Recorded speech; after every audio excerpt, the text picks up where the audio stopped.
Top of the league, top of the league. Got no worries at top of the league. Just looking down on everybody. Thank you for joining. My name's Charlie. I'm joined by another Charlie. Hello, Charlie. How are you? Not bad yourself. Yeah, really good. Really good win. We're going to get into it, to be fair. But yeah, it was a really, really good win. There's been lots of talks about we haven't played anyone decent, and there you go, the proof in the pudding, isn't it? So we're going to cover all that. Let's do like a little bit of housekeeping. Just going to say thank you for everyone that's joining on the stream on Twitter as well, X, if that's what you want to call it these days. Drop your likes, drop your subscribes. Put loads of questions in, loads of comments. Really want to hear from everyone tonight. I think it's really, really important that we understand what's going on with Liverpool and genuine title contenders, right, Charlie?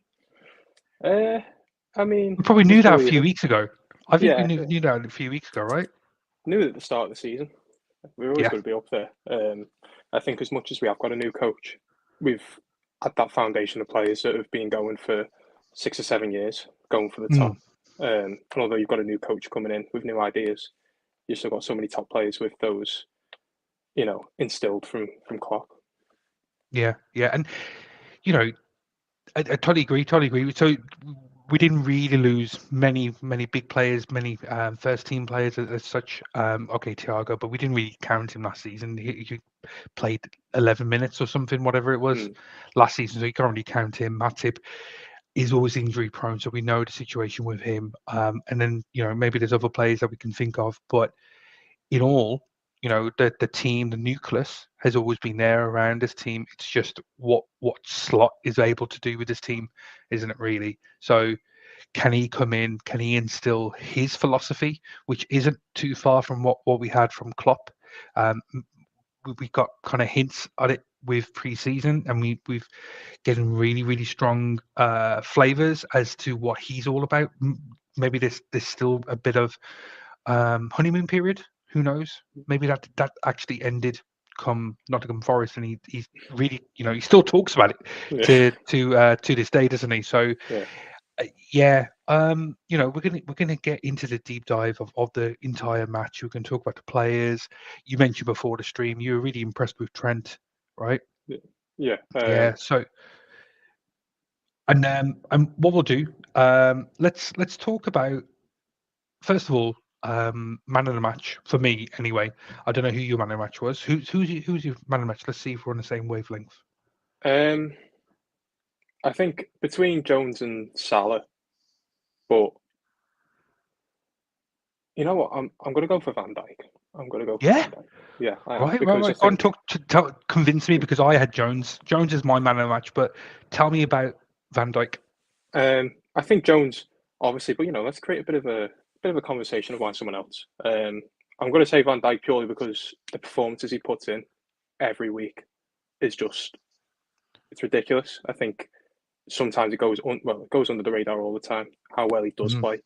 You have conversations about other players like Saliba, Gabriel, Diaz, who are like near him, but nobody is near him. I think probably the closest person is the person next to him, which is Konate. Exactly. Yep. I was just going to say the closest person. Yeah, it's Konate, isn't it? So far this season, across the league. Yeah, and Jones. Go on then. Preach about Jones. So yeah, Jones. First of all, the goal, the winning goal, his performances, the tackles, winning the ball back in the areas that he did. It was a very, very good, accomplished performance. And I heard Carragher saying after the game that if Slot wants to still go for a player like Zubimendi, maybe Jones has just reminded him how good of a player he is.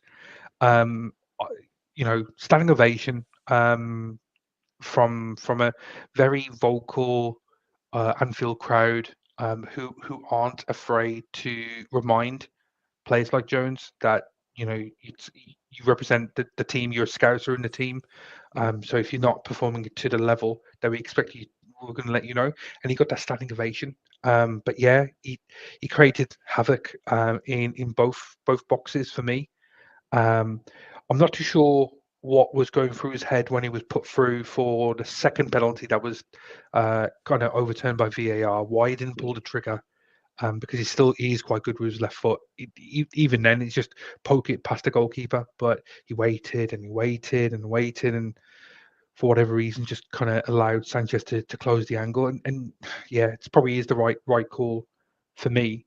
But I don't know what your thoughts are about what I've just said. Do you disagree? Have I convinced you to go I from mean, Van Dijk to Jones? yeah, I mean, it felt like him coming in, he's just became a dad as well, coming Yeah, into the team because McAllister, fitness reasons. I thought the thing is with Jones, he is very reliable. I know he's very decisive amongst the fans. decisive. Yeah. Yeah, whether or not like people actually do like him or not. I think the only real issue I've ever really had with him is, and you did see it, like you said, with the second penalty goal. Um, Sometimes he's maybe a bit too slow to release the ball. Um, and I thought he was going to do it with his goal. I thought he wasn't going to hit it, and Sanchez was going to come and get it again. But Hmm. I do think he fully does deserve it. Yeah, As you say, his performance was fantastic. Um, and as I do say, it is. sometimes, It's a really good reminder for everyone. yeah, I do think though. I'm not too sure on what my opinions are on getting going again for Zubimendi in January. I do still think that we do need a midfielder though. As much as Gravenberg has been fantastic this season, McAllister, Szoboszlai, we've got Endo on the bench. Jones was brilliant today. I do still think that coming into it, I mean, we've already been getting hit with injuries. I know it's in the attack, but Jota's been injured today. I think Yeah. that coming into the thick of the season, it is going to eventually hit us. So it's really interesting. Also, the opposing midfielders. Um, you know, two players that essentially we had in the bag signed. Romeo Lavia and Moses Caicedo in a different parallel universe. They probably could have been Liverpool players, but looking at today's performances, are you worried? Are you upset that we didn't sign either both the players or either one of the players? For me, I'm not missing them. I'm not thinking, right, what if? I think we've got a really good player in Gravenberch. Szoboszlai, yes, there's still some issues there, but he'll come good. And Jones, McAllister. Don't know what your thoughts are, Charlie. I'm not looking at the Chelsea team wishing that we had not Casemiro, Caicedo and Lavia. Yeah, I think yeah, I remember when it got announced that we'd submitted this bid for him. I remember thinking, can't believe it, ludicrous amount of money for Caicedo. I think he has been yeah. pretty good this start of the season and towards the end of last season. Hmm. Um, Lavia as well. It was the money side again. It was like near to 60 million for Yeah, like an 18-year-old. Um, sort of yeah, investment, but the only issue I do have is just I do think that, as I say, fitness coming towards the middle and then the end part of the season, the running, whether or not we will be able to sustain it. But I mean, Gravenberg's been fantastic. I think I saw the stream on before. They were saying that he was a bit quiet compared to usual, but I thought the last 10 or 15 minutes, he really shown how well he has been this season. yeah, yeah. I agree. I agree. Yeah. Yeah. I mean, Gravenberch. He can't be man of the match. He can't be putting in 9 out of 10 ratings each and every game. This is a really good game because he had two really good players against him. He had Cole Palmer, who's probably in some people's eyes player of the season so far. With the goals that he scored, with the performance, and essentially kept him quite quiet. And that's speaking really loudly of how well Van Dijk played and Canate. Yes, okay, a little bit unlucky with the offside call for their goal. Bit of a trailing leg, but almost got in line. It's just those fine margins, isn't it? Really, Mm. between Chelsea getting a goal or it being offside. But let's kind of go back to Kelleher couldn't really do much for his goal, but Trent, you wanted to talk about Trent, didn't you? Yeah, Pre before the stream, but what are your thoughts about Trent? How well did he play? I thought he played really well. In the first half an hour or so, we were seeing there was like a back three when we were going with, and we've kind of the start of the season. He's been going with the back four when we were attacking. So seeing Trent so high up, it was elements of last season.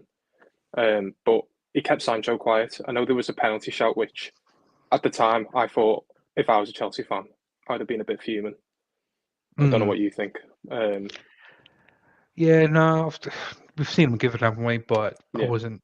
Yeah, we wasn't could talk about concerned. this as ref, can't we? But I don't think it's a penalty that you'd get at the home of a big team. It sounds like we're being a little bit patronising, but I don't think Liverpool would have been given that penalty away to Man City or something like that. Um, but yeah, I thought Sancho came off at half time.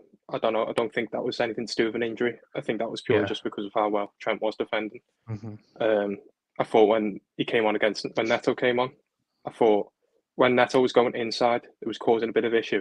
But every time Hmm. he was going up against him, he dealt with him incredibly well. Yeah.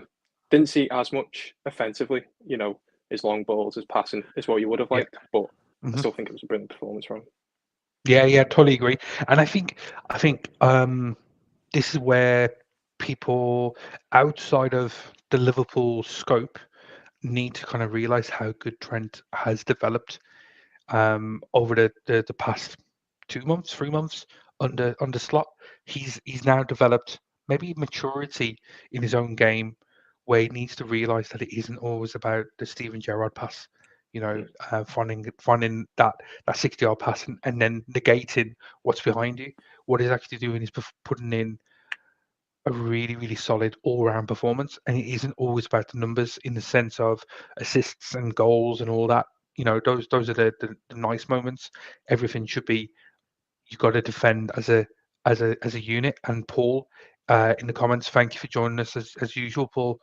It's a really really good point. We certainly showed today that we can defend as a complete unit. We're certainly more cohesive under slot, and I think Trent is the kind of epitome of that. But yeah, he's. I just hope we can sign him up for a new contract and keep him because he's suddenly turning in really really good performances. What about the person on the other side of that defensive unit, Robbo? How well do you think Robbo played? Um, I was listening to the commentary and I thought Neville was going in on him a bit, and I saw a few people on Twitter. I thought there was two chances that Madueke had against him, and Yeah, Madueke got past him. But there was also quite a few times where Robbo closed him down. yeah, Um, I thought second half he improved a lot more. Madueke didn't get a sniff. I no, do think that we will eventually need a left back though. I think hmm you've got people like Ait Nori at Wolves. There was some slight rumours in the summer with him. Kirkes at Bournemouth, whether or not yeah. anything will come with them. But He was really good against Arsenal yesterday. Really, really good. I mm, was really impressed with him yesterday. but I think Simicast is a good backup, but he's not competing to take Robbo out of the team. I think we need someone who will eventually take Robbo out of the team. Yeah, yeah, and I've said for a while, probably, and I don't mind, hanging my hat on this topic itself, but Robbo, has declined a little bit in the sense of his awareness. He was really really good, 2 3 years ago, 4 years ago, really really on top of his game. But I think sometimes he gets caught out being a too offensive, in too attacking in his defensive responsibilities. So he goes in quite gung ho. Maybe that's just a mentality aspect rather than a physical one. And under slot, maybe he could still bring the old Robbo back. But yeah, I totally agree. It's not a case of just throwing him out and that's it. It's more phasing him out in stages. But we need to have that option available to us so we can start that process. But yeah, I think he played really well today. Again, like what you said, maybe there was a couple opportunities where he could have done better, but then there's countless opportunities that people don't remember, and he dealt with those situations really well against a really good, attacking player Mudieki. So yeah, really really good. We've already kind of covered off Gravenberch, but I don't know if you have any more thoughts about Gravenberch itself. Really solid. What would you give him out of 10 for today? For today, I'd probably say an 8. He Yeah, done more or less everything that you needed him to do. yeah, yeah. Yeah. Yeah, against a really, really good Chelsea midfield. Uh, mm, so good that they could even put in Enzo Fernandez. So yeah. I guess that kind of tells you how good of a player they think that Ryan Gravenberch is, and you know Curtis Jones and Soboslai. What did you think of Sabazai's performance? It's a strange one, isn't it? It's so if you think that Curtis Jones was taken off at 80, but his performance, Jones's performance is a lot better than Soboslai's. In sense of he got his goal, he was um, pretty much everywhere on the pitch. What Soboslai brings to the team is legs. I would just like to think, I would like to hope that there's a bit more than just that from Soboslai. There's a couple of opportunities where he could have just shot, could have played the right pass. It's just that final bit, and hopefully it will just hopefully the penny will drop and it will click and he'll score an absolute worldie. You know, I think it's just that little bit he needs to kind of get to that next level. But yeah, there's obviously it's more tactical than player performance is why Szoboszlai is still in the team for me. Yeah. Do you Would agree? you I mean, what are your thoughts? would you say McAllister's all the midfields fit then? Would you have Jones starting over Sabazai then with McAllister and Gravenberg? Um, That's a really good question. When Jones is really good and really on it, he plays really well for me as that double pivot type player rather than a number 10, That's a 10. Yeah. you know. But who's to say that it couldn't work with Jones being that double pivot with Ryan Gravenberch and then McAllister being a little bit further up, but then you lose legs. Yeah. Can you replace the legs with Jones, who offers you a better performance as a number 6 in a double pivot than Soboslai in the 10, if that makes sense? Who Yeah. knows? It's a nice problem to have at top of the league, as we said. The team are playing really, really well. The performances, that's 10 wins out of 11. You can't really argue with what Slot's doing already. Mm. Yeah. Yeah. So yeah, before we start again, just want to say a shout out to everyone. Thank you for joining us late on a Sunday evening. Again, I know that we've just had a stream before this one as well. 15 minutes of injury time kind of take us to the brink of of this stream as well. So hit those likes, hit those subscribes. There's more content coming your way in the future as well. So keep on doing what you're doing, people. Really, really love to support.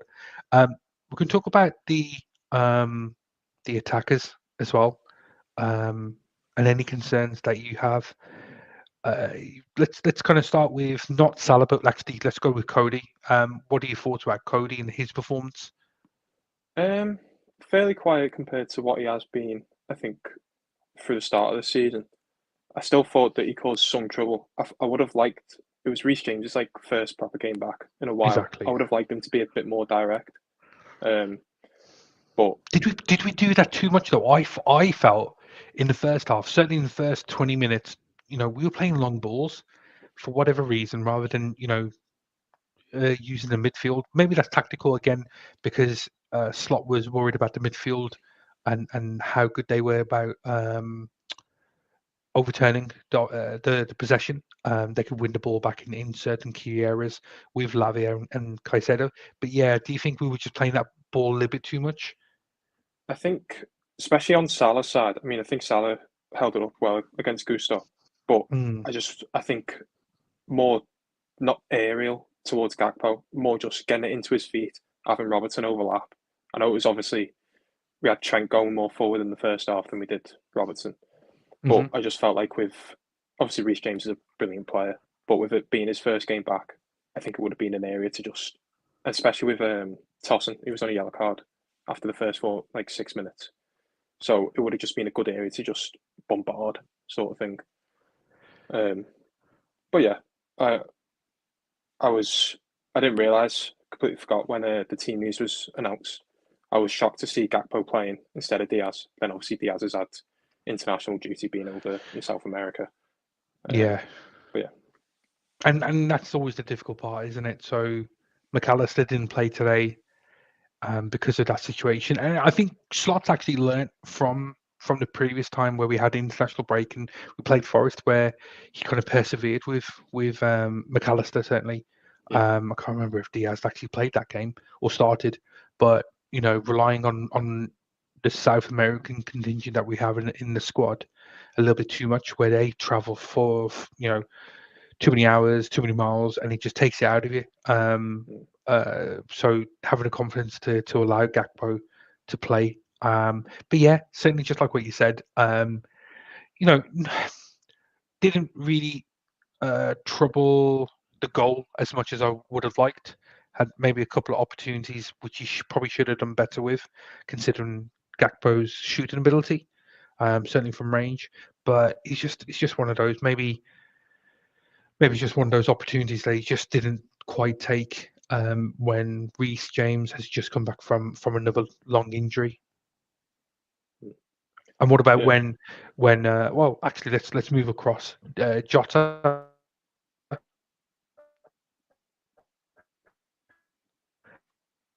what are your thoughts about Jota and potentially? Um, Oh, sorry, Charlie. I think I don't know if I just lost you then, but yeah, I was my just bad. asking It about cut out a bit for me. Jota. Yeah, Yeah, no, no. I was just asking about Jota and potentially another injury. Is that concern that we are losing what Slot considers his, first choice number 9?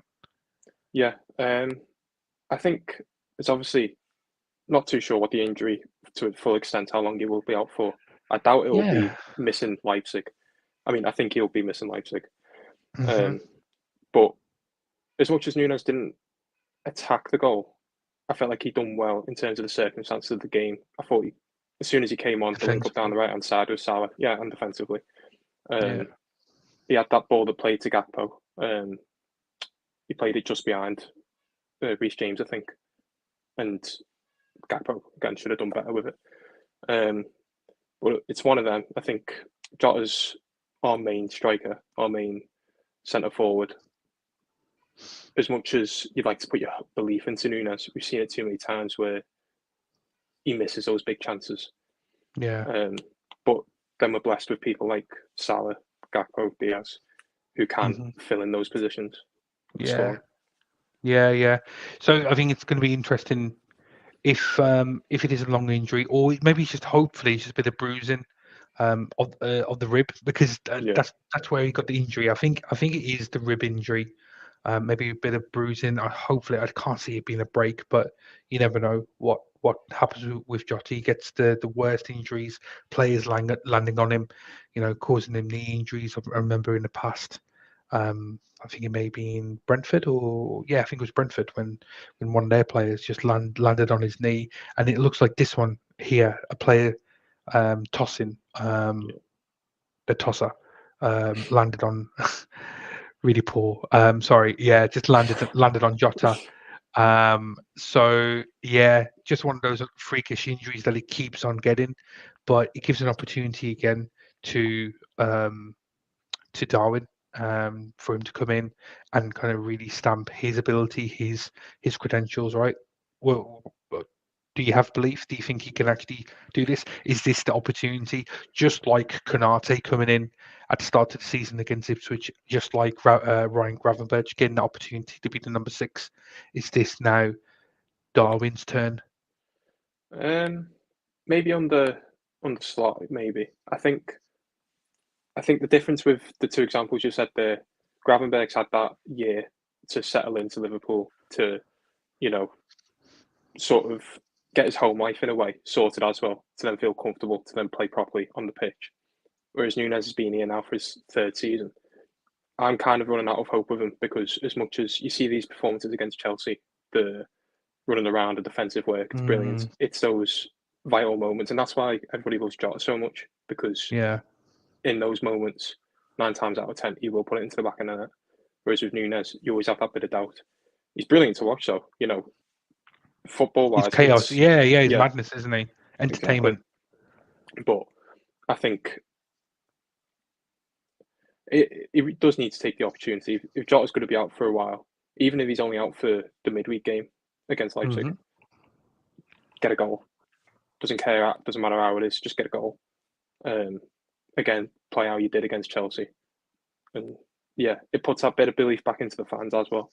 Um, as you said with Jones, with Anfield, you know, the Anfield can tell when a player's played well or not.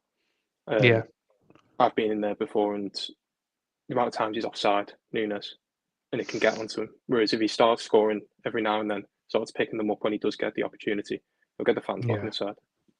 Yeah, definitely, definitely. And I've said this a few times. I say in the chat that we have as well.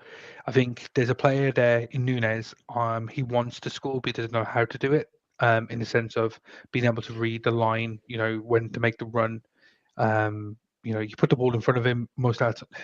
In training. He's probably like phenomenal in training.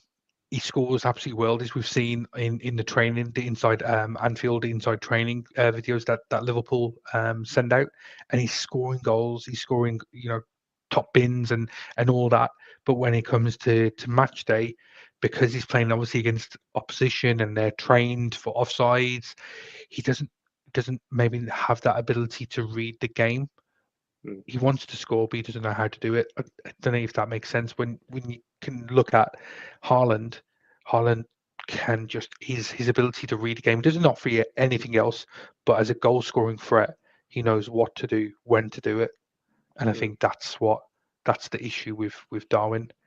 But if I've just had a quick look at the next fixtures. We're talking about Leipzig next, which is on Wednesday, 8 o'clock in the Champions League. Then after that, it's Arsenal. Arsenal away as well. So those two games in itself, two away games. We've got three away games in a row now. We've got Brighton. I'll probably suggest that Slot thinks about changing a lot in the Brighton game before we play Brighton again in the league.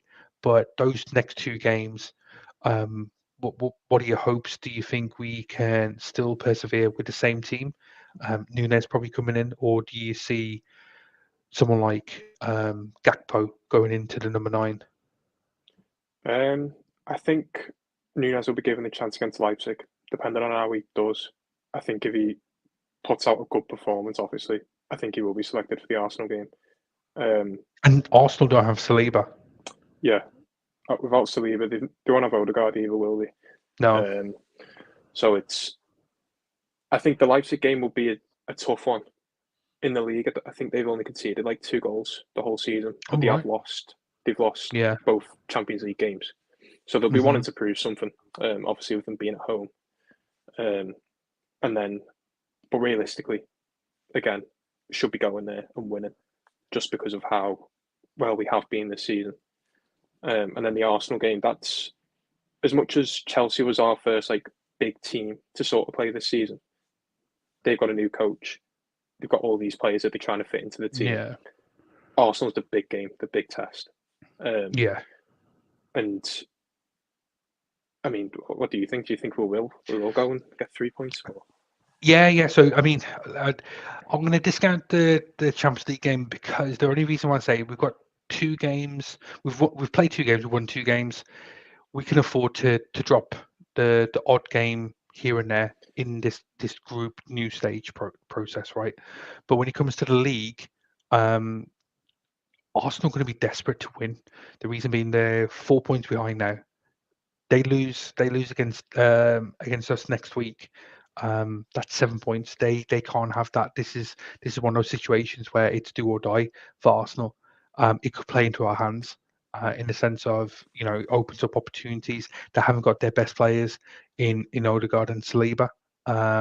They look really shaky. They have looked shaky throughout the whole season. It's going to be a bit of like a litmus test for us in the sense of can we go away to Arsenal and get a result. But I think we can. I certainly think this team could go to Man City and get a result. Yeah, Certainly take points off them, but it's just a case of making sure that everyone's kind of fit after the Leipzig game. Where are we in that respect, and let's see how we can do going forward. Um, but yeah, so that's kind of covering off the game and the kind of next fixtures. I want to talk about the crowd for kind of the last part and what were your thoughts? I think the crowd was really fantastic today, really loud. You could definitely feel that the energy was in the ground. I've had it, I've listened to it. I am a bit of an armchair supporter these days. I haven't been able to go to Anfield for a while, but you can still tell when Anfield's really quiet because they're waiting for something to happen. Whereas today they made something happen. I don't know what your thoughts are about that, Charlie. I agree. I think you everybody says how great Anfield's atmosphere is, and but then you'll have rival fans that say that there is no atmosphere. But Mm, it's two truths in a way. Um, I think the cop, it's the cop, always loud, no matter what. But then you always have issues with people in the other stands because there's a lot of people who are. I'm not saying tourist fans are bad or anything, but you get people who don't necessarily involve themselves in the chanting. You have a lot yeah. of people who are there to just watch the game, and that's Hmm. fair enough. That's what they want to do. Yeah. Whereas, like you did say today, it sounded like everybody was involved. It sounded Hmm. brilliant, and it's just really good to hear. It's good to see and listen to because you can see that the players are reacting off of it as well. Um, Yeah. and that's what you need because I think sometimes you can have some fans that think that they're above chanting in a way, but the more that they're involved, the more the team appreciate, the better the team will play as well. Yeah, I totally agree. I've been to Anfield. I've sat in a cop and I've seen season ticket holders. I could tell that they are season ticket holders because they know everyone around them. So they greet and XYZ. But they've been on the phones during the game, and I'm like, Mm, what are you doing? Why are you doing that? And I don't want to get into debate about the type of fan that attends the game just like that. We should be expecting if you're going to go to Anfield, you need to kind of be supporting the team, and the best way to do that is what you saw today is to make the difference rather than waiting for something to happen. And I think it's with any crowd. Man City can't really speak. They have really poor kind of involvement from the fans. You've seen them score goals and they're just it's really quite it's lukewarm. plastic. Yeah, Yeah, well, it's plastic. There you plastic. go. Okay, yeah. So it's plastic. You look at other teams, and there's some really great supporters. Crystal Palace, I think, are really good. Always held them in high esteem. But for us, like the point that you said about rival teams don't rate our atmosphere, probably because you're not a really good team, and we don't really get excited about playing XYZ.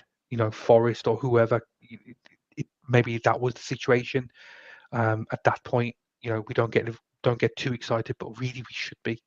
Yeah, yeah, completely Yeah, agree. I think sometimes they're the games, are the 3 o'clock games against the mid-table team where Anfield might seem a bit flat, but that's where you the most need you because yeah, when you're playing against Chelsea, against United, against City, the atmosphere, no matter what, will be there.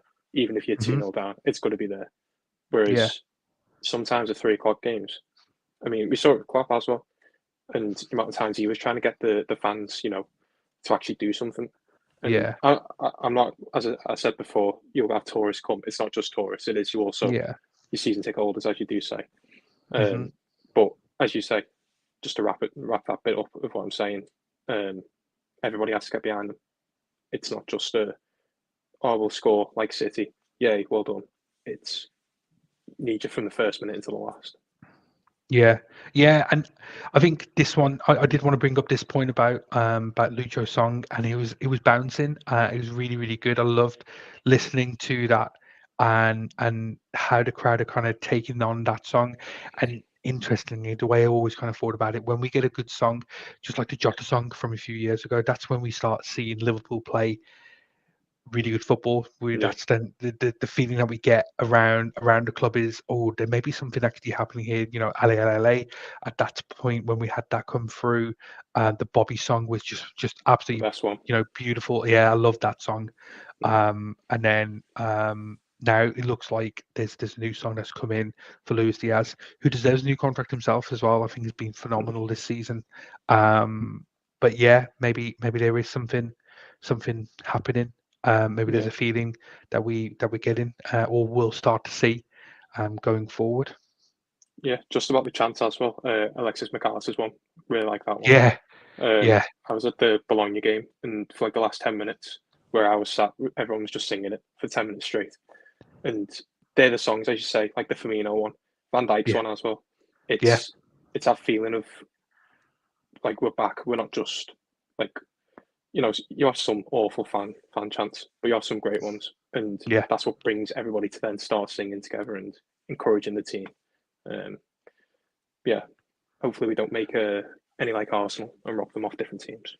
Yeah, exactly. So I just wanted to say hi, Jay. Thanks for joining. It's a slightly shorter show today, but yeah, always appreciate you coming on. And I think there's a really good point about referees. I didn't really want to talk about referees, but we kind of need to talk about one particular situation. I do not understand how a referee, literally minutes before the end of the game, eh, Liverpool Nunes fairly won the ball, didn't he? With that shoulder to shoulder, both players going for it. It's just one of those situations where the referee just doesn't have the ability to read the game. No, it was a brilliant shoulder barge. That was exactly what you need in a football game, especially like that last minute. Wins the ball back. I'm not saying he would have scored because it is Nunes, but might have got a shot away. And referee goes for a foul. It just made no sense. It was brilliant. It was funny watching Nunes get wound up about it, and then slotting all the coaches. It was great, but thankfully it didn't end up Yeah, resulting yeah, into a Chelsea goal. yeah. It would have been there would have been um, absolutely fume everywhere. You saw with Honest Lot's reaction as well. They Mm, were a little bit hysterical with the theatrics behind it, but he knows straight away the quality of the Premier League refs throughout the season. Yeah, it's just a bizarre one. Why why that was called up, and there was other things as well. mm. Just that I'll ask the question. I don't think it was, but do you think it was a red card where Jota was through? Well, and he was dragged back by Tosin. Do you think it was a yellow or a red?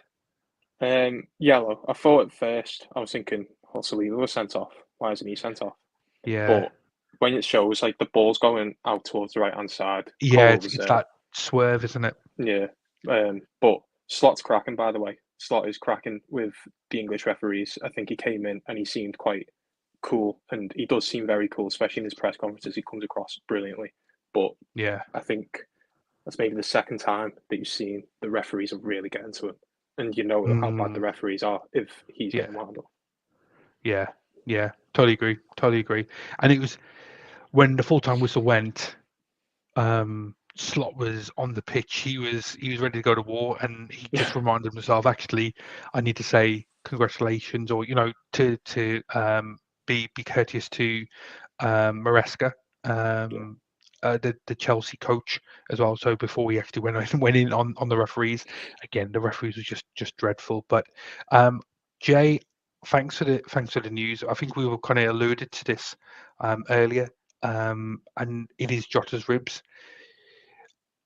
I think from kind of previous experience in terms of rib injuries, um, ribs are a little bit easier to recover from rather than a leg injury.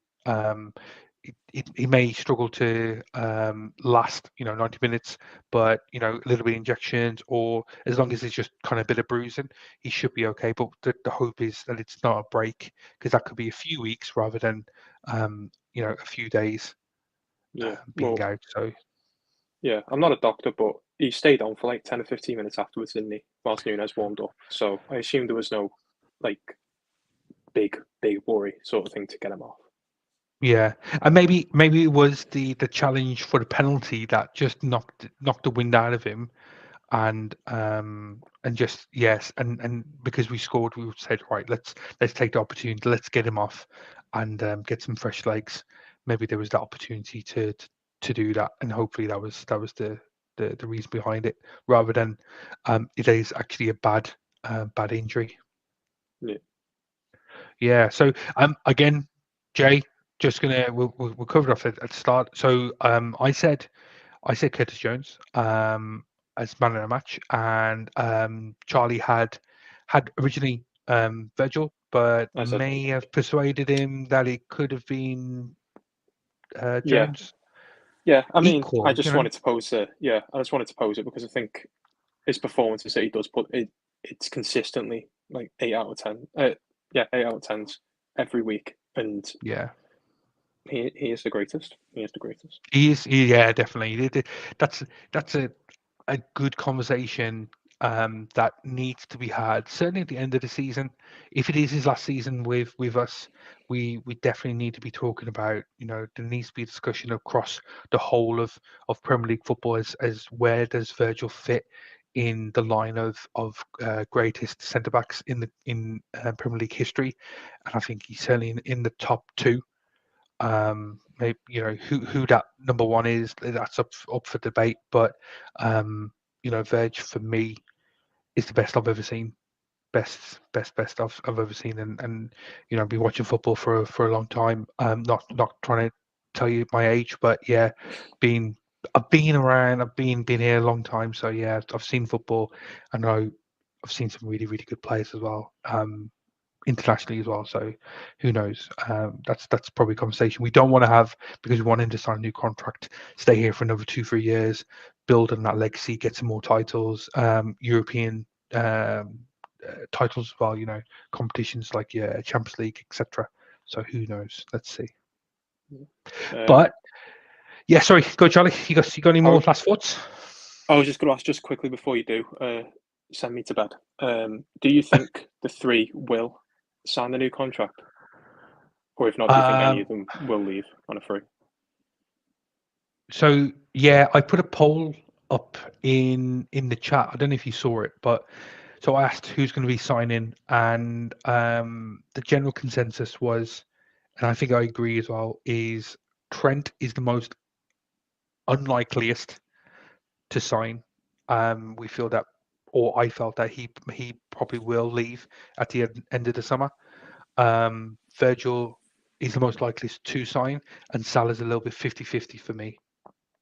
Um, who knows? I don't know. The thing for Salah, and I'll ask you the same question back. The reason for Salah for me is if he wants to stay, he will stay. The only thing, the reason why he probably wants to stay is for the records, to build on that legacy, because he's already a legend for me. Yeah, But it's just a case of what we get out of him. We're going to give him a lot of money, and can we afford it? If he drops off, he drops off, and we've probably got the data to tell us that's actually possibly already happening. He's lost a little bit of pace. Um, yeah, so maybe there's a little bit of something there, but we can have a look. But what do you think? All three to sign, two, one, who knows, yeah, all and of them. who? Why not? All of them. All of them. I think the only reason why Trent would go is if we don't give him what he wants, and I think realistically he's the best, probably the best fullback that I think when he retires could probably be the best fullback the league's ever seen. Maybe Ashley Cole, people will say is better than him, but different sides. Um, I think Van Dijk, I think he's got at least 2 or 3 years, and same as Salah. Although he might be lacking his pace a bit more, I think his creativity has Yeah, gone above and beyond. Um, I mean, the outside of his boot, the passes that he's been doing, beautiful. yeah, Um, I think the only major one, as you said, is Trent, and I think from what I've read, it's just money. And I think I saw someone, I don't know if it was on one of the streams, someone said for 2 years you have him on like 300k, and then you say, right, well, when Salah's gone, you then will get that extra 50k to get him to yeah, that 350. Because as I say, I think he's generational, and with him being, as you said about Jones earlier, him being a scouser, it adds that bit more to him, and I think that's why people are so emotional when it comes to him possibly leaving on a free.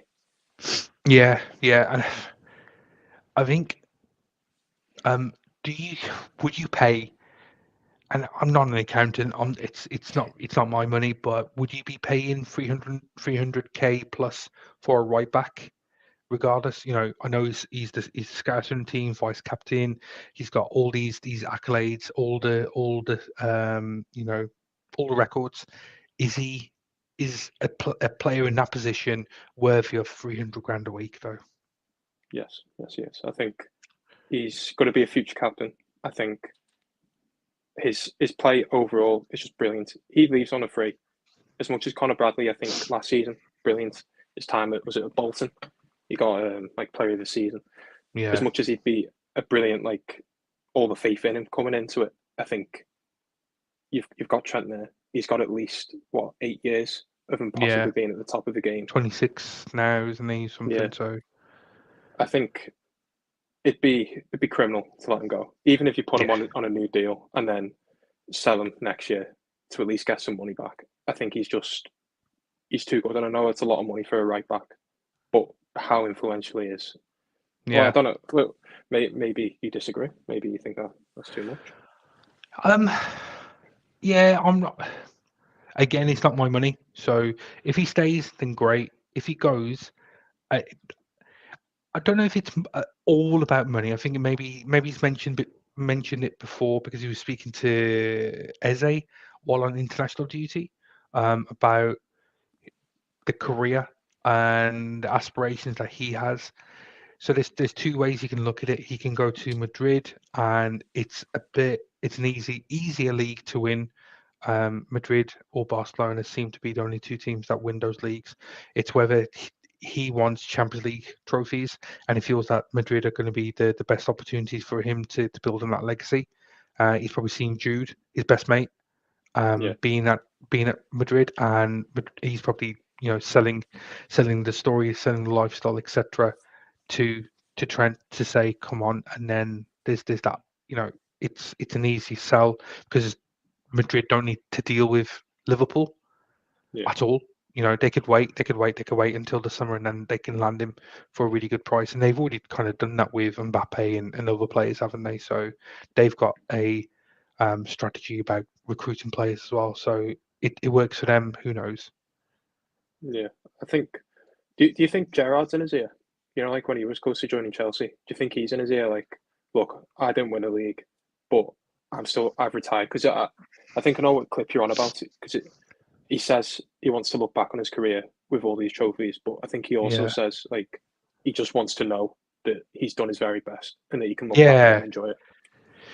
yeah. And I think there's a few things, and we had a really big debate as well, didn't we, about the reasons why we didn't get the players signed up. So we didn't really have a director of football for a couple of years. Michael Edwards left, and Julian Ward left. Um, Jurgen took on too much. That impacted his health and the way that the team played. That left Linders to take on a lot more responsibility in the first team. So that's that situation. Jörg Schmatt come in, but that was just to kind of see Tide off, it over. exactly. That was it. It was just all these release clause transfers didn't really need to do much apart from here's the money, let's talk to the player, and that's it. So there's that situation, and then on top of that, there's a new manager coming in with Arne Slot. How good is he as a manager? And we've already seen now those questions have been erased. They've been answered and settled under the carpet. Yeah, Maybe those are the situations, and who knows? Is it too far gone now with Trent? Is his mind made up, or is a title running, winning the title this season, and with a Champions League run, kind of convince him that his future's here? I think that's going to be the crux, whether he goes or stays. For me, I don't know what you think. we could win the quad, and then he says, "Well, it's a great way to I've done end everything. my career." Yeah, and That's then it. get off. Yeah, yeah, Um, but I think if he's given the reassurances of what he wants, and in what many ways he probably deserves, and I know it's who deserves 350k a week in any capacity, but the Yeah, footballers, so they are. That's what they're working with. Um, I think if he gets what he wants and what he deserves, I think it's well worth it. yeah, But like you said, if you've got Jude Bellingham, who's like seems like one of his best mates in your ear, saying, "Got lovely weather here. It's brilliant in the capital. Come join me. You'll be on yeah, yeah, maybe 2 times what you're on already. You'll be guaranteed at least 1 or 2 trophies a season. yeah, Why not?" yeah, yeah. Absolutely, I agree. I agree. But you know what? We've had a really, really good chat, and you made your debut, and it was absolutely stellar. You know, welcome to the team, mate. I'm really, really Thank happy you that very you've much. joined. It was a really, really good conversation. I just want to say thank you for everyone that's joined on the chat as well, on the streams, everyone that's watching today. I know we've had a few streams already in this weekend, and what a way to end the weekend. You know, we won't talk about Man City and how fluky they got as well again with another last minute goal as what they normally do. But we're Yeah, top of the league. We've got really good really good games coming up, really tough games. But we're in it. We are contenders. We're going to push Man City. We're going to push Arsenal all the way. And I can't wait to see how this team develop. And I just want to say thank you for everyone. Charlie, thank you again for joining. Please, yeah, we'll look to get you back on sooner rather than later. And yeah, good night all. Top. good night all. Sleep well.